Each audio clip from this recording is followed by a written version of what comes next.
1 Timóteo, capítulo 3, do verso 8 ao verso 13, vamos fazer a nossa leitura. Semelhantemente, quanto a diáconos, é necessário que sejam respeitáveis, de uma só palavra, não inclinados a muito vinho, não cobiçosos de sórdida ganância, conservando o mistério da fé com a consciência limpa. Também sejam estes primeiramente experimentados, e se mostrarem irrepreensíveis, exerçam o diaconato. Da mesma sorte, quanto a mulheres, é necessário que sejam elas respeitáveis, não maldizentes, temperantes e fiéis em tudo.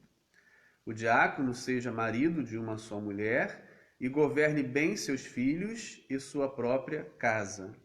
Pois os que desempenharem bem o diaconato alcançam para si mesmos justa preeminência e muita intrepidez na fé em Cristo Jesus.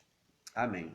Esse é o nosso trecho de hoje, que é uma continuação das características exigidas para o candidato a bispo, que iniciou-se no verso 1 e foi até o verso 7, que foi alvo do nosso estudo na semana passada. O vídeo está à disposição tanto aqui no Facebook quanto no meu canal no YouTube.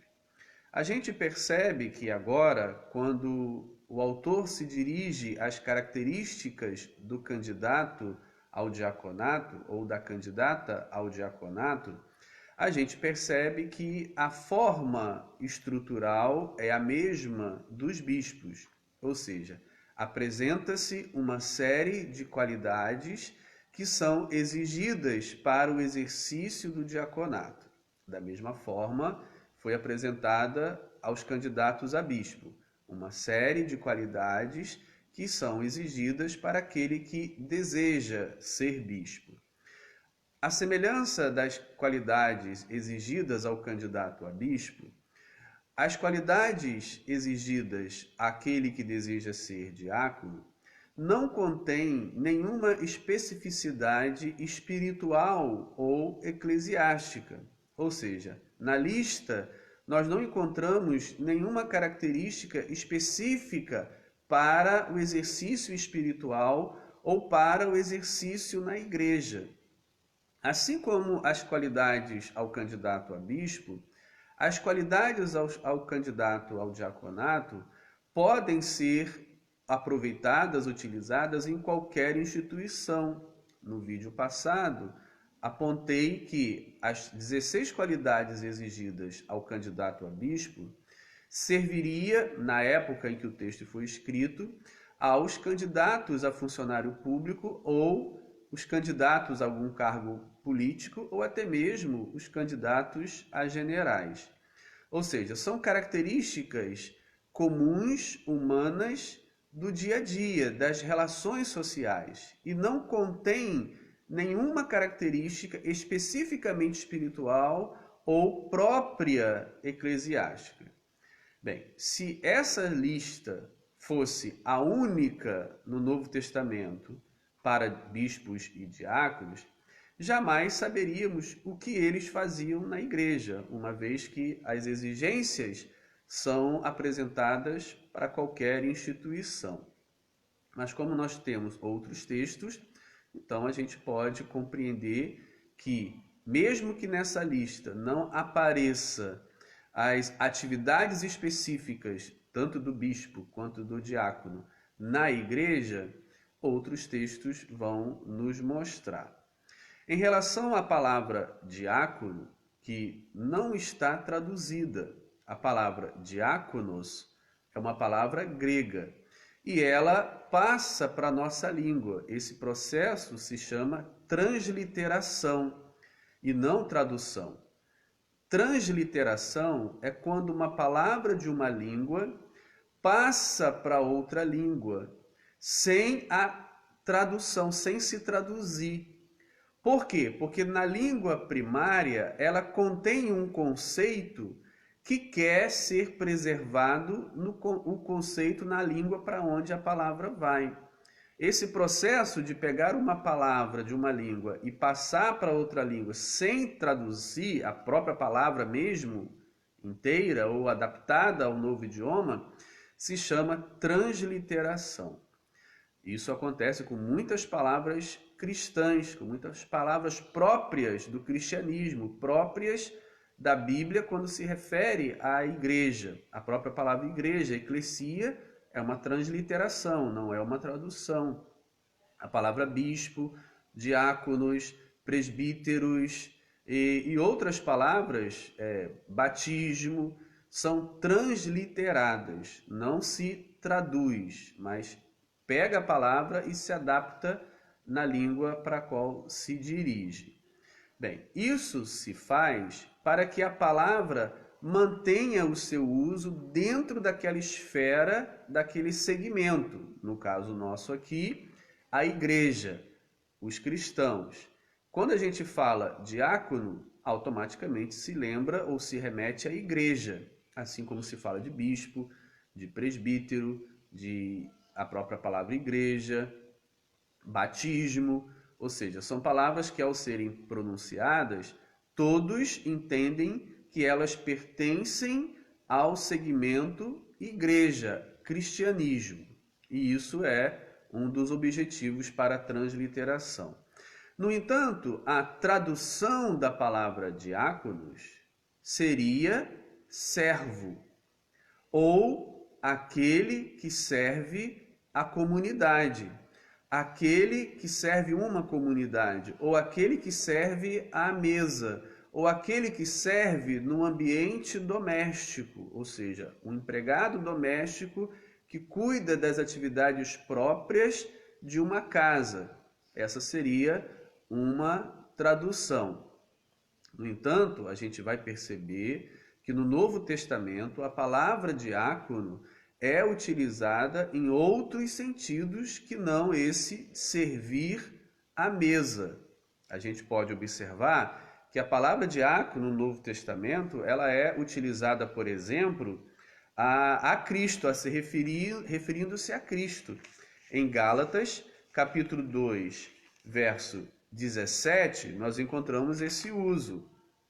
Diz assim: mas se procurando ser justificados em Cristo, fomos nós mesmos também achados pecadores. Dar-se-á o caso de ser Cristo ministro do pecado? Certo que não. Nesse versículo, o tradutor, eu estou lendo a Almeida Revista Atualizada, o tradutor traduziu a palavra diáconos, diferente de outros lugares onde ela não é traduzida, ela é transliterada, ela é mantida. Aqui ele traduziu a palavra diáconos para ministro. Então, seria assim se não traduzisse. Dar-se-á o caso de ser Cristo diácono do pecado? Certo que não, ou seja, servo do pecado, ministro aqui é a tradução da palavra diácono, embora não podemos esquecer que a palavra ministro significa servo, aquele que serve, e não necessariamente o chefe de todos, como muitas vezes passou a se utilizar na nossa língua. Também a gente encontra essa palavra referindo-se a Paulo e a Apolo. Diáconos referindo-se a Paulo e a Apolo em 1 Coríntios, capítulo 3, versículo 5, que diz assim: quem é Apolo e quem é Paulo? Servos, aqui traduziu, a palavra grega é diáconos. Servos por meio de quem crestes, e isto conforme o Senhor concedeu a cada um. Ou seja, a palavra diáconos, aqui na primeira carta aos Coríntios, não está sendo utilizada no mesmo sentido, provavelmente, de 1 Timóteo, onde lá apontaria para uma função específica de servir a comunidade com alimentos ou comida, nesse sentido, dentro da igreja. Aqui, Paulo e Apolo, pelo próprio Paulo, é ou são chamados de diaconoi, ou seja, servos, é a tradução. No mesmo capítulo 4, verso 1 da primeira carta aos Coríntios, encontramos novamente a palavra diáconos. E veja como o tradutor da Almeida Revista e Atualizada fez a tradução. Diz assim: assim, pois, importa que os homens nos considerem como ministros. A palavra é diáconos, ou diaconoi, plural, de Cristo, e despenseiros dos mistérios de Deus. Aqui o tradutor traduziu a palavra diácono por ministro. E a gente percebe que o sentido aqui para Paulo não é de alguém que serve à mesa com alimentos, mas sim de alguém que serve a igreja com a palavra, com a pregação da palavra. Assim, pois, importa que os homens nos considerem como diáconos de Cristo, ou seja, servos da palavra, servos na palavra e dispenseiros dos mistérios de Deus.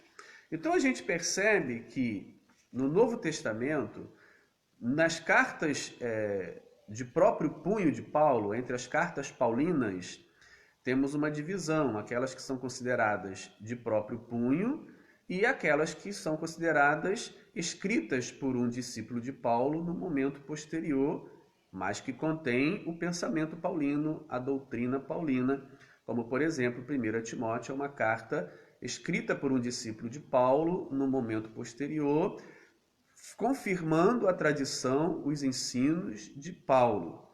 Por isso, há essa divergência no uso da palavra diácono, tendo um sentido diverso.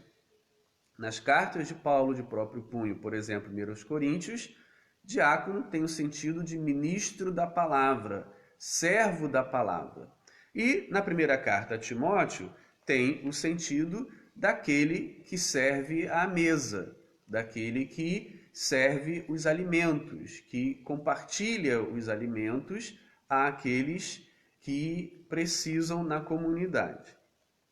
É importante ressaltar isso para que a gente compreenda o amplo aspecto das palavras no Novo Testamento e como cada texto, cada carta, cada livro, cada autor vai utilizar especificamente a palavra num conjunto de sentidos que lhe é próprio.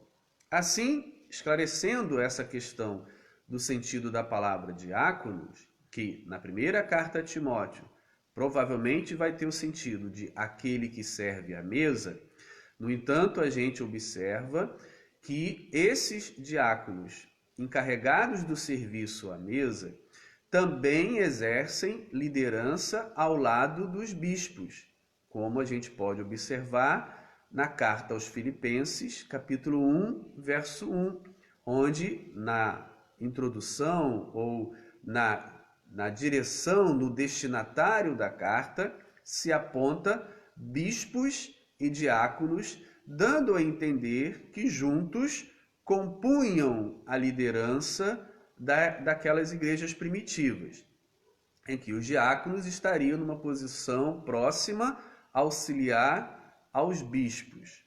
Bem, isso posto, entendendo o sentido da palavra diácono, embora já ressaltei aqui nesse momento que as características, as qualidades apontadas como necessárias para o diácono no nosso trecho não indicam nenhuma ação ou atividade específica dentro da igreja. Essas qualidades podem ser utilizadas em qualquer instituição. No entanto, o que ajuda a gente a entender que o diácono aqui de 1 Timóteo se refere àqueles que servem à mesa ou que auxiliam na distribuição dos alimentos, porque a gente pode observar que a igreja nascente, a igreja primitiva, a igreja do primeiro século, ou pelo menos da segunda metade do primeiro século, tinham duas atividades importantíssimas, que era a pregação da palavra e a distribuição de comida. Eram duas atividades próprias, características da igreja. Não havia uma sem a outra. Tanto que a gente vai observar que são apontados líderes para cada área. Enquanto aos bispos havia a responsabilidade da palavra, do exercício da palavra, da pregação da palavra, do ensino da palavra, os diáconos tinham a sua especificidade na distribuição dos alimentos. Então, tanto bispos quanto diáconos exerciam funções importantíssimas e fundamentais na igreja primitiva. A igreja primitiva, podemos afirmar a partir do Novo Testamento, dos textos que temos lido, que a igreja primitiva ou as igrejas primitivas eram caracterizadas por duas atividades fundamentais: pregação da palavra e distribuição de alimentos. Não havia uma igreja só com pregação da palavra. Se houvesse, não eram necessários diáconos. E não havia uma igreja só com distribuição de alimentos, senão era desnecessário os bispos, ou os profetas, ou os mestres, ou os pregadores, os evangelistas. Assim a gente percebe que o que caracterizava essas igrejas primitivas era palavra e pão. Palavra distribuída, pão distribuído. Havia pessoas especificamente escaladas para a distribuição dos alimentos, assim como havia pessoas especificamente escaladas para a distribuição da palavra. Assim, as duas atividades aconteciam ligadas, paralelas, juntas, e ambos os responsáveis pelas áreas trabalhavam na liderança dessas igrejas primitivas. Bem, a gente pode observar, voltando ao ponto que iniciei, que o sentido ou a atividade eclesiástica dos diáconos, que não é apontada aqui no nosso trecho, mas com textos do segundo século, a gente pode compreender, eles nos dão a entender, que os diáconos faziam atividades voltadas à distribuição de alimentos, o serviço da mesa, o serviço de alimentar aqueles que precisavam. Não necessariamente na hora da ceia, não somente, a ceia também, porque a ceia cristã parte do pressuposto de que pão e vinho são comidos e bebidos, ou seja, há alimento envolvido e alimento é servido, mas não restritamente a ceia. Toda a distribuição de alimento era executada pelos diáconos, como pode-se perceber em textos do segundo século. Também em textos do segundo século, como Inácio de Antioquia, se descobre também que esses diáconos, encarregados da distribuição dos alimentos, também exerciam atividades na pregação da palavra. Também tinham um compromisso com a pregação, com o ensino da palavra. Isso a gente pode observar em textos do segundo século. Basicamente é a distribuição dos alimentos, mas também estavam envolvidos na pregação da palavra, que é o uso que a gente observou aqui nos textos que eu citei em 1 Coríntios, de Paulo e Apolo, ministros da palavra. A palavra diácono está ali também sendo utilizada.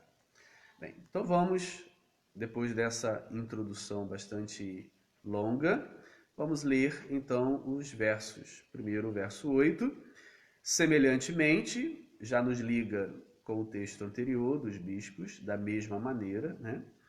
Quanto a diáconos, ou seja, servos, necessariamente aqueles que servem à mesa. A mesa não é apenas a mesa da ceia, mas é toda a mesa onde se come. É uma expressão para distribuição de alimentos.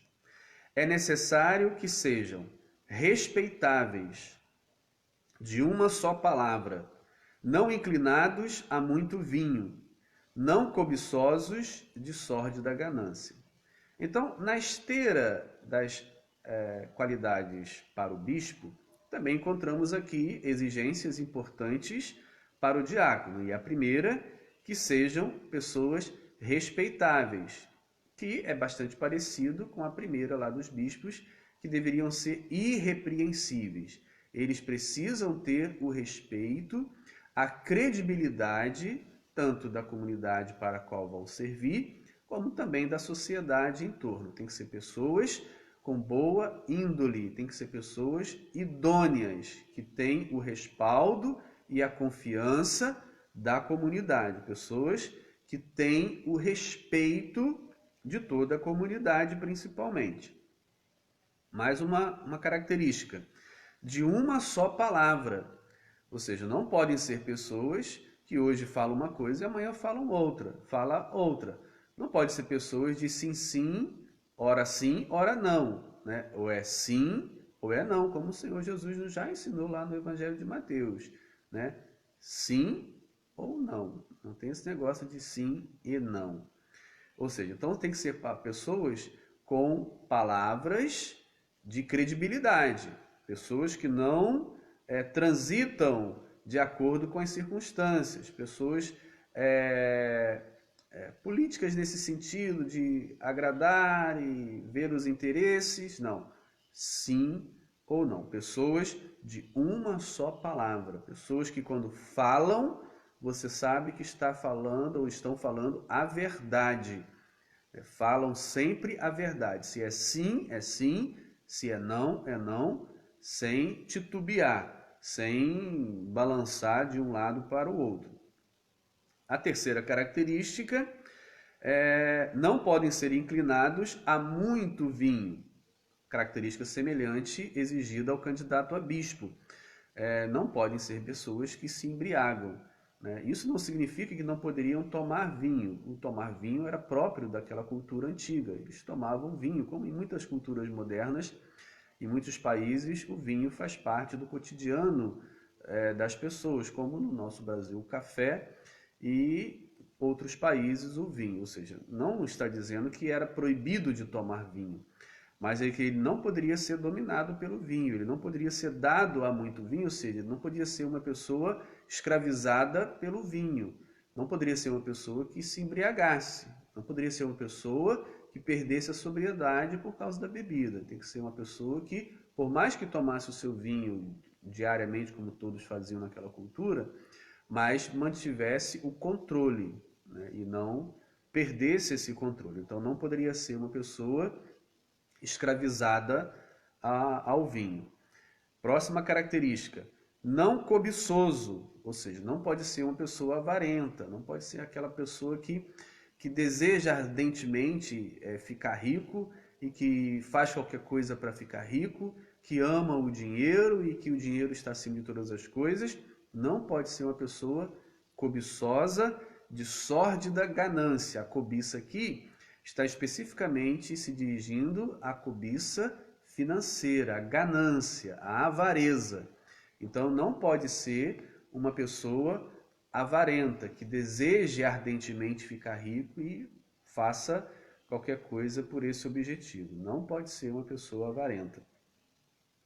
Verso 9 diz que o candidato ao diácono deve ser uma pessoa que conserva o mistério da fé com a consciência limpa. Ou seja, o mistério da fé se refere às verdades profundas do Evangelho. Ou seja, uma pessoa que conserva as verdades profundas do Evangelho, uma pessoa que mantém aquilo que aprendeu no Evangelho de Jesus Cristo, uma pessoa que não negocia o Evangelho de Jesus Cristo, não importa as circunstâncias, uma pessoa que valoriza, que conserva, que mantém as verdades profundas da fé. Né? E basicamente, posso citar algumas: Jesus Cristo morreu pelos nossos pecados, segundo as Escrituras, e ressuscitou ao terceiro dia, e voltará. Por exemplo, aqui esta confissão, essa profissão de fé, faz parte das verdades básicas, profundas da fé no Evangelho de Jesus Cristo. Então tem que ser uma pessoa que conserve as verdades profundas da fé e mantenha a sua consciência limpa. Tem que ser uma pessoa com consciência limpa, uma pessoa de mãos puras, de mãos limpas. Continuando, verso 10. Também sejam estes, primeiramente, experimentados, e se mostrarem irrepreensíveis, exerçam o diaconato, exerçam o serviço comunitário. Bem, a gente percebe uma apresentação de experimentação, ou seja, o candidato a diácono deveria passar por um processo de experiência. É muito provável que essa necessidade do período de experiência se desse ao fato de serem pessoas desconhecidas, não conhecidas na comunidade, ou que não exercessem já essa atividade de forma que a comunidade já conhecesse muito bem essas pessoas. A necessidade da experiência se dá para se conhecer melhor o indivíduo e a sua atividade, o seu procedimento. Quando já se conhece, quando já se tem a experiência demonstrada, conhecida, não é necessário esse tempo de experimentação. Mas quando não se conhece, quando não se sabe que essa pessoa tem já atividades conhecidas, então é necessário essa experiência, o que nos está apontado aqui, a necessidade de uma experimentação para ver se ele realmente exerce bem essa atividade. E aí, então, exerçam o serviço comunitário. A partir do verso 11, ou melhor, no verso 11 a gente tem um parêntese, no verso 12 volta às narrativas, às qualidades, mas no verso 11 abre-se aqui um parêntese para falar das mulheres.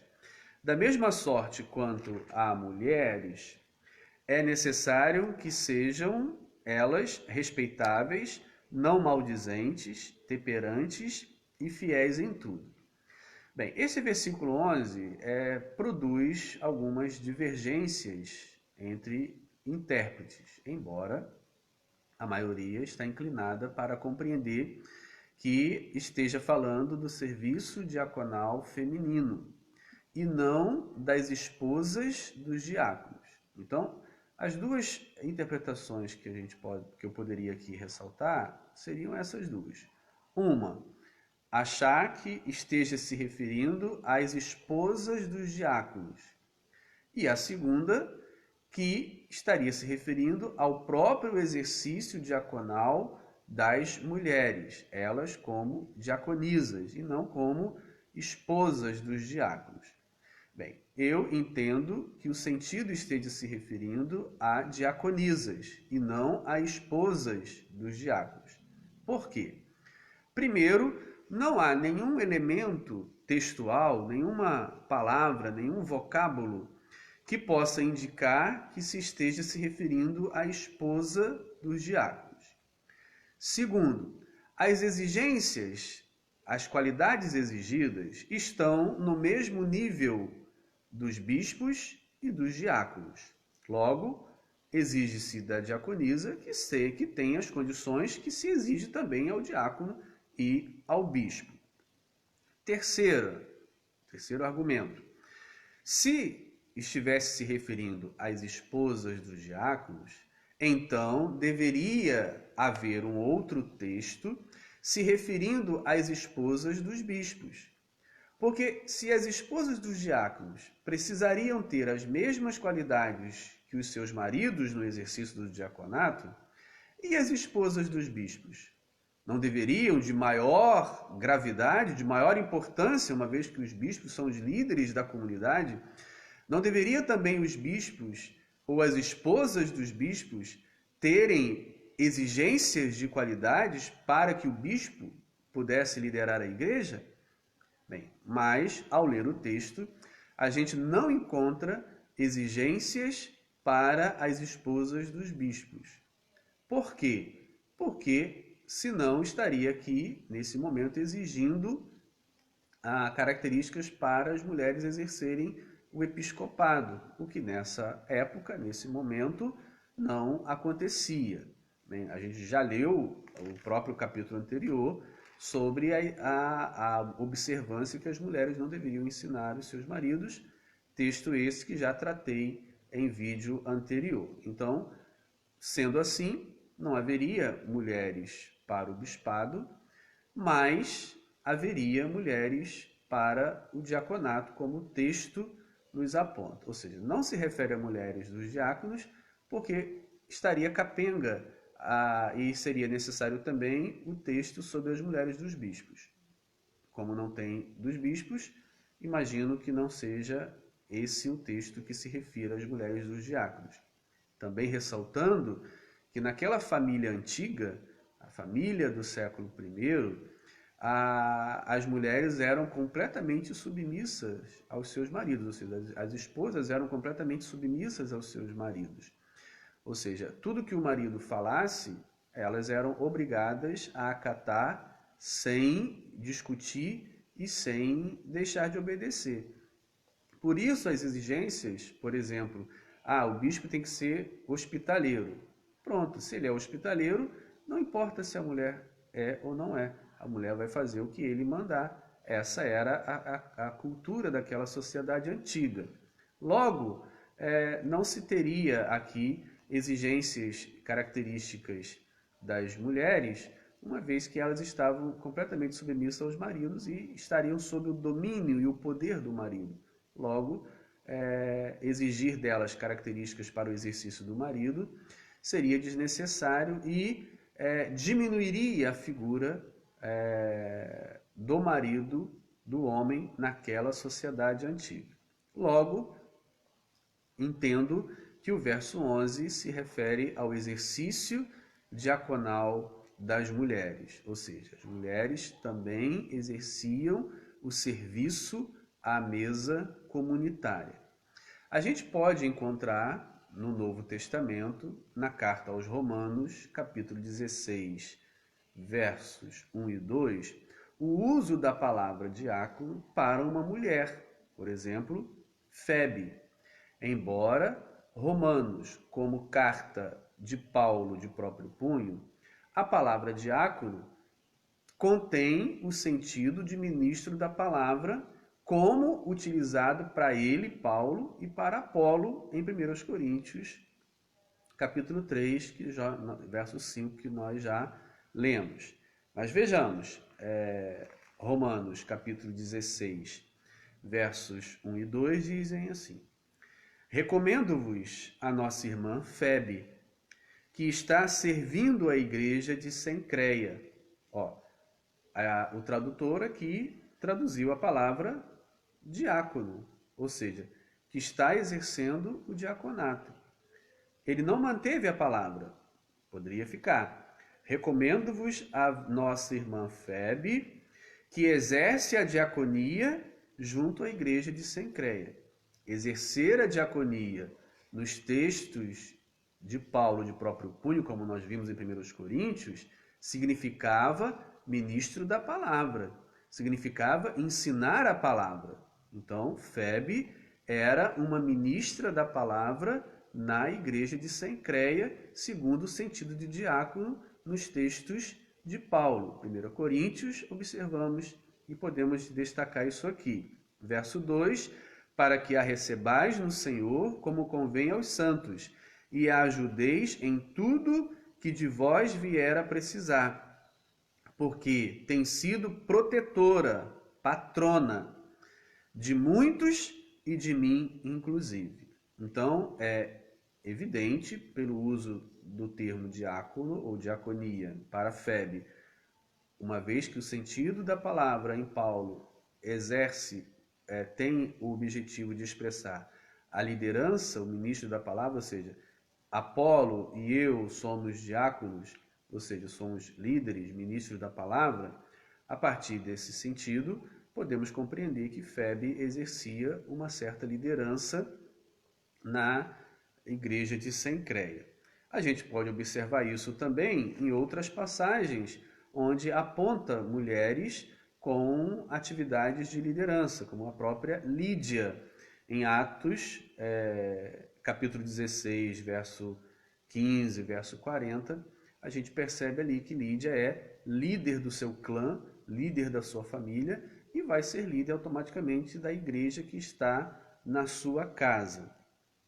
Também encontramos outras referências a mulheres que têm papéis importantes dentro da igreja. Por exemplo, encontramos Evódia e Sintique, em Filipenses 4, verso 2 e 3, que o texto parece demonstrar que exercem liderança, tanto que a discussão entre elas, a briga entre elas, causa problemas na igreja. Não é uma briga de situações insignificantes. A briga entre elas, a discussão entre elas, a divergência entre elas está causando problemas na igreja. Então é muito provável que elas exerçam um papel importante de influência, de liderança até naquela igreja filipense. Também encontramos Ninfa em Colossenses 4, verso 15. Encontramos Maria e Pérside em Romanos 16, que são apresentadas como pessoas que estão auxiliando o ministério apostólico. Ou seja, então nós temos várias mulheres no Novo Testamento que são apresentadas exercendo uma certa atividade importante na igreja. Com isso, não é de se estranhar que já no final do século I, no momento em que a primeira carta a Timóteo é escrita, em torno dos anos 80, 90, houvesse mulheres diaconisas, mulheres que exercessem essa função de servir a comunidade, servir à mesa, atender às necessidades de alimentos dos irmãos e da comunidade. E as exigências de qualidades para elas acompanham as exigências aos homens.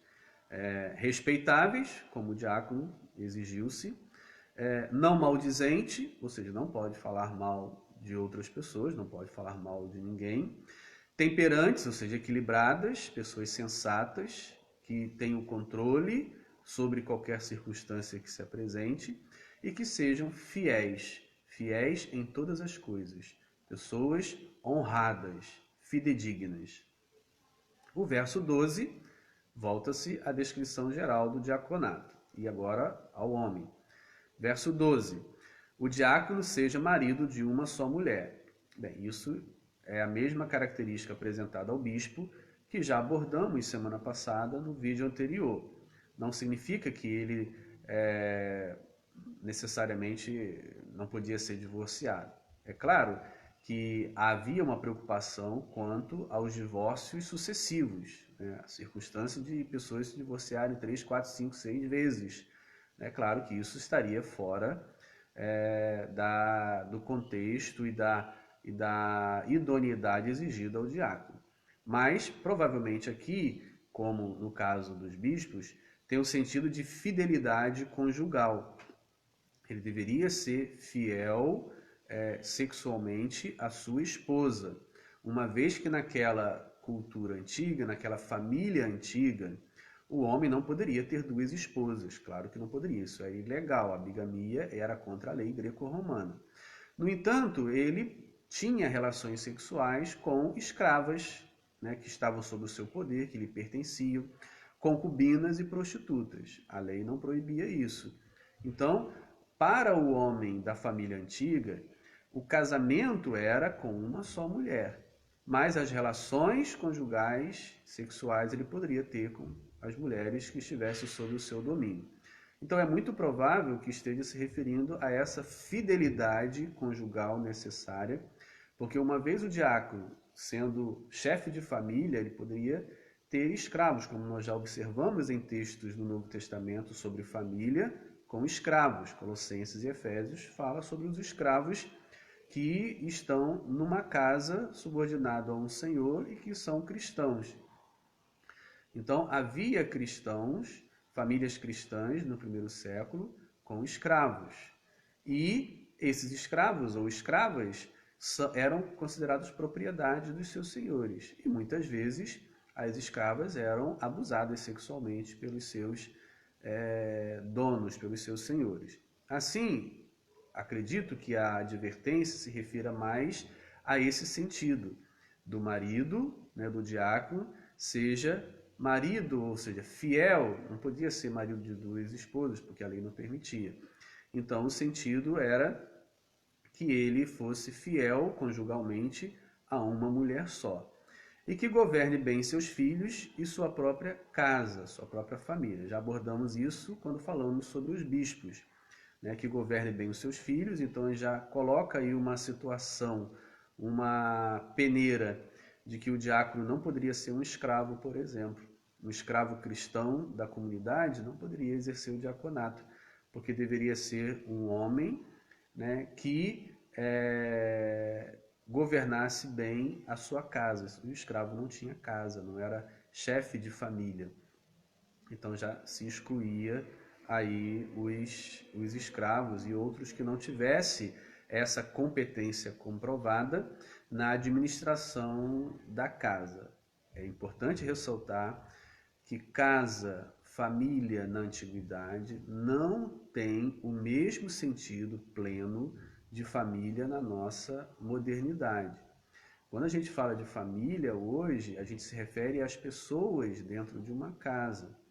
Mas quando se fala de família na antiguidade, não se referia apenas a famílias dentro da casa, mas também se referia ao negócio da família. A família, a casa, era uma empresa, numa linguagem moderna que poderíamos utilizar para explicar. Ou seja, administrar bem a casa significava também administrar bem os negócios da família. Cada família tinha o seu negócio, sua autonomia econômica. E esse chefe da casa era o patrão, o senhor, tanto da empresa quanto da família. Então, a ideia de família na antiguidade abarcava pessoas e negócios. Daí, administrar bem seus filhos e a sua casa, filhos está se referindo às pessoas ali sob a sua autoridade, não necessariamente descendente genético, né? Porque todos dentro da casa da família antiga eram ou tinham uma relação subordinada de filho ao pai, não necessariamente descendente genético. E a palavra casa, família, vai se referir à propriedade, aos negócios financeiros da família. Então deveria ser alguém que governasse bem tanto as pessoas, representada pela palavra filhos, quanto os negócios, representada pela palavra que casa ou família. Por quê? Porque na igreja ele ia lidar também com pessoas e com negócio, no caso, os alimentos. Ele deveria administrar os alimentos, administrar a despensa. Então, deveria ser um bom administrador das coisas, dos alimentos, da despensa também na igreja. Verso 13: pois os que desempenharem bem o diaconato alcançam para si mesmos justa preeminência e muita intrepidez na fé em Jesus Cristo. Bem, o que ele está querendo dizer com essa justa preeminência? Aqueles que desempenharem bem o diaconato, ou seja, o serviço comunitário, o serviço na distribuição de alimentos, alcançam para si mesmo justa preeminência. Eles acabam ficando preeminentes, honrados na comunidade. É muito provável que se esteja referindo ao respeito conquistado no exercício da função. É muito improvável que se estaria se referindo a um plano de carreira, então que ele seria alçado a bispo. É muito improvável, pois no Evangelho primitivo, lá do primeiro século, não tinha essa ideia de plano de carreira eclesiástica. Então é muito provável, presumimos, que ele alcance respeito, credibilidade e conhecimento notórico. Embora a gente pode considerar que esse serviço de servir às mesas lá na antiguidade, no primeiro século, seria um serviço pouco atraente do ponto de vista do respeito e do status social. No entanto, temos aqui um estímulo àquele que deseja o diaconato que ele pode alcançar preeminência se exercer um diaconato fiel e excelente. E além dessa preeminência, desse reconhecimento notório e público da sua atividade, da sua fidelidade, diz o texto que ele também alcança intrepidez, autoridade na fé em Jesus Cristo. Ou seja, ele se torna também uma pessoa que pode falar porque faz. Uma pessoa que está fundamentada, alicerçada no serviço. E como o seu serviço é um serviço de amor cristão, que apresenta as características de Cristo no socorro aos necessitados, ele então ganha intrepidez, ele ganha credibilidade quando vai falar da fé em Jesus Cristo, porque não é uma fé teórica que está apenas crida na sua mente e confessada publicamente oralmente, mas uma fé vivida, praticada, um amor prático que se expressa na distribuição dos alimentos, na coordenação dos alimentos na comunidade. Ou seja, então, esse diácono ganha credibilidade para falar da fé em Jesus Cristo, porque ele pratica essa fé quando ama e distribui os alimentos para aqueles que precisam, quando ele acode os que precisam na comunidade, acode os necessitados. Essa ação de amor, de preocupação para com os que precisam na comunidade, dão ao diácono uma credibilidade, uma coragem, uma força, uma intrepidez, uma ousadia maior quando fala da fé em Jesus Cristo, diferentemente de outros que não praticam nada e vão apenas pregar. Bem, esse não tem realmente credibilidade porque fala apenas de uma teoria que não vive e que não pratica. Assim, com esses versículos sobre o diácono ou a diaconisa, a gente pode compreender como funcionava a igreja primitiva, quais eram os dois pilares, né? Tanto o bispo quanto o diácono. A gente entende que os dois pilares das igrejas primitivas eram a palavra e o alimento. Palavra e pão. Distribuição da palavra, distribuição do alimento. Dois pilares fundamentais, presentes, importantíssimos na igreja primitiva. E nós, se quisermos imitar a igreja primitiva ou as igrejas primitivas, se quisermos seguir a palavra de Deus, a mensagem de Deus, precisamos também colaborar para construir uma igreja onde esses dois elementos sejam fundamentais, sejam presentes, perceptíveis, claros, palavra e pão. Não há igreja só com palavra, não há igreja só com pão. Igreja se faz com pão, palavra, palavra, pão. Bispos e diáconos, anunciadores da palavra, anunciadores e distribuidores do pão.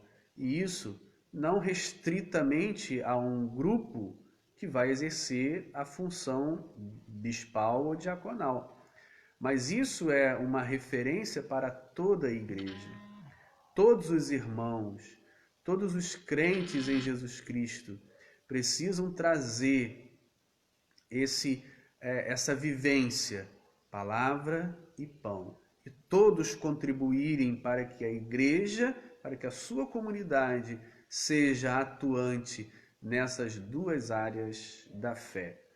Que o Senhor Jesus nos ajude a viver e obedecer a sua palavra, compreendendo a mensagem que está na palavra e sabendo distinguir entre a letra e o espírito da letra, as expressões culturais de uma época e a mensagem do Senhor que ultrapassa as épocas, que ultrapassa as culturas e que serve para todas as gerações, não importa em que momento ou que lugar vivam. Amém. Queridos irmãos, chegando ao final da nossa escola bíblica, nosso estudo bíblico nesta manhã.